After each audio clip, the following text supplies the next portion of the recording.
when I was hired here, I was one of those teachers that had never done that. I worked in a system where, you know, the materials a lot of times were just what the company wanted the child to learn. And I would go out of the box on that. I said, my idea is better than that.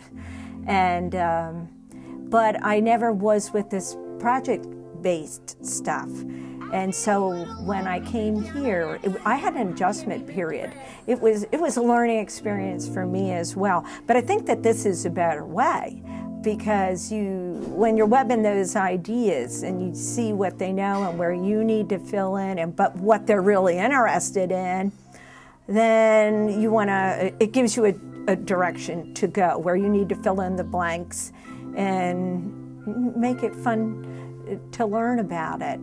And I think good projects need to be it needs to be a process. You don't want a project-based, you know, you want it, not product. Right. You want to see something that they have created, and it takes time, and it's exciting. I asked them, do y'all know why it didn't work?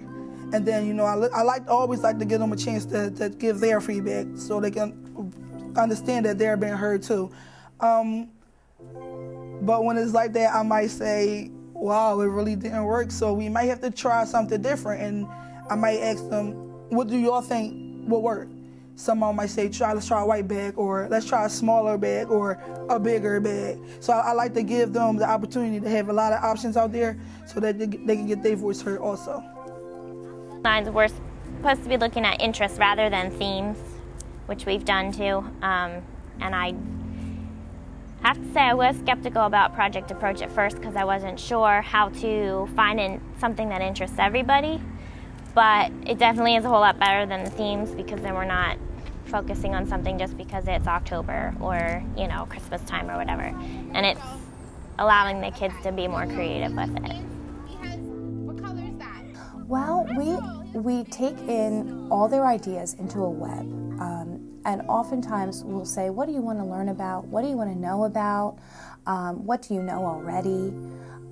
You know, and then we just go from there, and every day, you know, bring in new things, add a little bit at a time, and then usually it just takes off from there. We usually don't have to do too much because their interests are endless. The way I like to do it is give them a good idea of what we're about to do, then kind of do it like like 1 foot in. Then after they got a good hang on it, we go full throttle and get the experiments rolling and everything. That's the way I learn. I'm like a hands-on type person, so I need somebody to really explain it to me, and I feel like that's what they need too. We got like a thing we can follow, like it tells us what we can do daily, but we don't actually have to do it. Like a lot of the things that we got for this PBL, it's more difficult.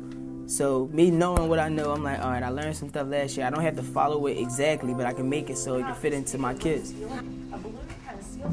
School, you just safe and learn. Like here, you just safe, learn, fun. So it's not going to expand at all. I'm not supposed to be doing. But I have a bunch of faith in these kids. Like a lot of these kids are like little sisters, little brothers, or some like I love them like a son. Like some of them look at it like that.